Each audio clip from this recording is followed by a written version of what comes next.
The sun was setting over the vast expanse of Tsavo National Park in Kenya. Scarlet light colored the reddish dust of the savanna, making it seem as if the earth itself was breathing heat. Tall acacia and baobab trees cast long, whimsical shadows across the yellow grass hills. In this silent majesty of nature, a herd of African elephants moved slowly.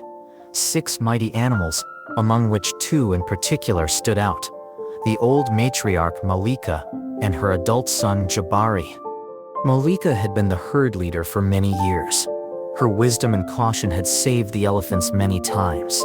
Jabari had only recently reached maturity, but his impressive tusks and powerful body already commanded the respect of the other animals. The elephants were heading towards a small lake hidden among the bushes. It was their usual route, safe, time-tested. But times were changing. Poachers were increasingly entering the territory. Despite the guards, traps and snares still appeared in the most unexpected places. Elephant tusks were especially valuable and were hunted for. One such trap was set in a thicket near the route to a water body. It was a cruel trap, a metal cable hidden under a layer of leaves, with a lever that tightened at the slightest touch. It didn't choose its victim, and it was meant for any large animal. As the herd approached the pond, Jabari, driven by thirst, moved a little aside, sniffing the grass and trees. He did not notice the noose. In an instant his foot was caught in it. The rope tightened sharply. The elephant's massive body shook with pain. It roared, trunk thrust upward, ears flapping. Malika immediately turned around. The other elephants came to a halt. Jabari fell on his side, jerking his leg, but the cable cut deeper and deeper. The ground beneath him was stained with dust and blood. His hoarse breathing and convulsive movements left no doubt he was suffering. Malika approached him, gently poked at the trap with her trunk. Her eyes darted around. She trumpeted alarmingly.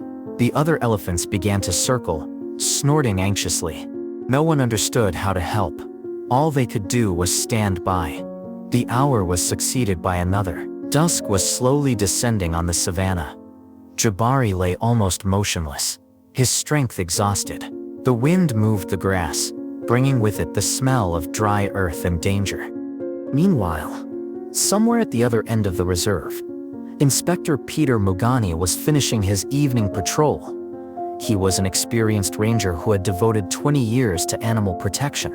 In the past month he had already found 3 elephant carcasses without tusks, and it kept him busy.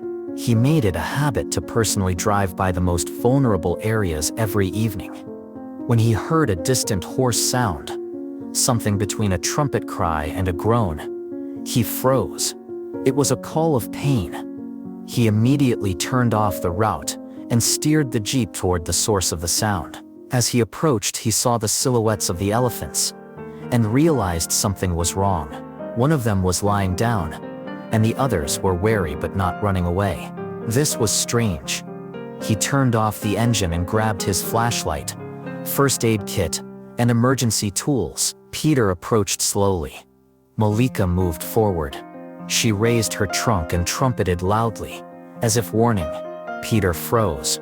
Raising his hands, he began to speak softly, knowing the voice could be soothing.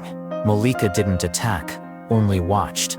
He took another step. One of the young elephants stepped forward anxiously, but Malika blocked his path. He walked over to Jabari and saw the snare.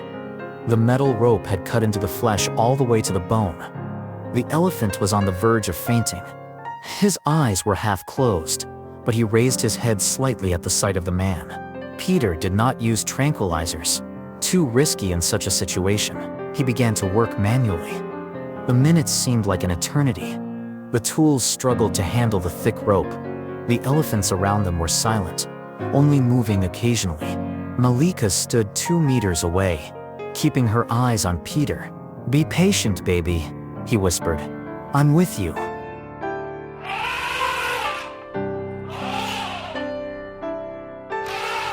When he finally released his leg, the cable fell to the ground with a clang. Jabari flinched, but didn't get up. The blood continued to flow. Peter got antiseptic and bandages and began to treat the wound.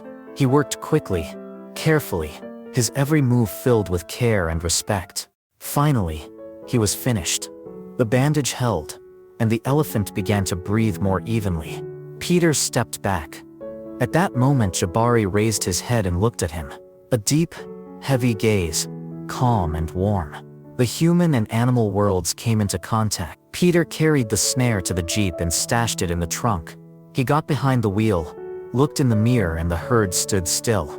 He drove deep into the savannah, leaving only tire tracks behind him. A few days passed. Peter was on patrol again. He was driving along the same road where it had happened. As he came around a bend, he heard the familiar rustling of bushes again.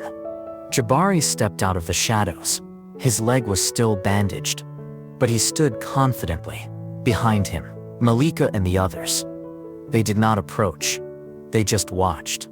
Peter stopped the jeep, took off his hat, nodded quietly. The elephant didn't react immediately, but then raised its trunk and made a short movement in the air. Peter smiled. From then on, it became a familiar ritual. The herd appeared by the roadside from time to time. Jabari followed the car at a safe distance. Malika watched, but no longer anxiously. Peter felt that every glance from them was one of gratitude. Every evening, returning from his patrol, he involuntarily looked for their silhouettes in the sunset light. And when he saw them, his heart was filled with warmth. More than a month passed. One day, he found the remains of a tent and a new trap at the site of the old poacher's camp. He reported it, and soon the guards were reinforced. But in his heart remained the main victory: a life saved, a living gratitude, and the feeling that maybe a dialogue between man and wildlife is still possible. And every time the sun set over the horizon, and the familiar silhouette of a red elephant appeared somewhere in the bush, Peter knew this world is still held together by kindness. If this story touched you, please support it with a like and a subscription. There will be many more stories about those who can't say thank you with words, but say it with a look, a movement, a trust,